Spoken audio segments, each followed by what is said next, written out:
afternoon, good evening. Hey, this is Jan from New York City, and my channel name is Jan from New York City Saves Money.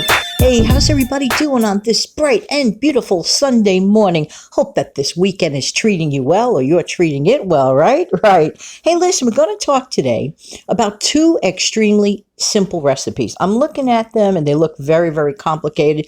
But before I begin, I want to thank my two consistently helpful channel contributors. One, as you know, visibly on camera is Steve Young.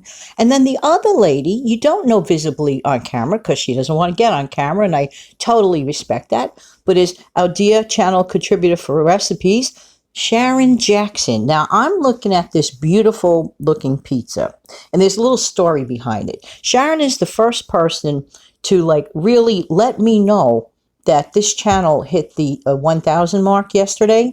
And for anybody who didn't tune in yesterday, yes, that's what happened. Finally, we reached a little bit of a milestone, and I'm very, very appreciative and, really, really appreciative to everyone. So thank you, thank you, thank you. But back to this pizza. So here's what happened. I received a chat from Sharon yesterday. She says, in an attempt to celebrate your special day, well, she put it differently, but you get the message. She decided to make this pizza. Now, I'm looking at it, right? And it looks like something that she's, really complicated. Wow, how did she get her dough like that? And I love the way it looks. And it even looks like a piece of Sicilian-style pizza. The square one, the rectangular one, however way you call it. Delicious one. But no, she had a box of frozen garlic toast slices in her freezer. What? So she just simply did that, and then she doctored it up to make herself some pizza. So if you have leftover pizza sauce, marinara sauce, and if you happen to have the garlic bread, garlic toast, this is just one of those simple but delicious grab-alongs, 1, 2, 3, quick lunch, quick dinner, for those nights when you're really the last thing you feel like doing is cooking, but also the last thing you feel like doing is ordering takeout, which involves a tip, etc., etc. Not to mention, by the time you're waiting for the delivery, your pizza could be sitting on your table. It takes about the same amount of time, especially in this case. Does that not look delicious or what? So thank you, Sharon, for part one of this yummy scrumptiousness. And when I get back, I'm going to show you a dessert, again, from Sharon Jackson, yummy. And it basically involves 3 simple ingredients. But when you look at it, it looks like something that took you forever, and I mean forever, to put together. But that is not the case. I was astounded. Don't you love when you hear about those really simple recipes that look really, really complicated, but you go to find out they're really easy? Well, that's what happened here, and I'll be right back. Thank you so much for sticking around. I really, really do appreciate your time. Take a look at this. I mean, seriously? Really? So Sharon and I were on a video chat yesterday, and it's always an honor and a pleasure to spend some time with you, Sharon, in case you're listening, which I hope you are. Sharon explained a simple recipe. Now, to me, it is reminiscent of the method that, let's say, Grandma used to call icebox cake, and even my own mom, bless her heart.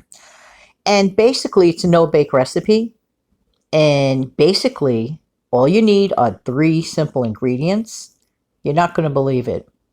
Okay. Your favorite grocery store chocolate chip cookies, whatever brand you want. Okay. Non-fat, dairy dessert, like a Cool Whip type of cream. Okay. Tub of that. And just, let's say, a glass or a little bit of a bowl of regular milk. Probably wonder what the milk is for. Well, when I heard this recipe yesterday, I was blown away. It's just too simple. It's really unbelievably simple. And I don't know about you guys, but I love simple. So to go along with the simple pizza, to make the simple dessert, I mean, you can knock this out of the ballpark so fast. But I would imagine that it probably takes about an hour or 2, maybe a little longer to set in your refrigerator. Here's the method of the operation here. You get a baking pan, whatever size you want.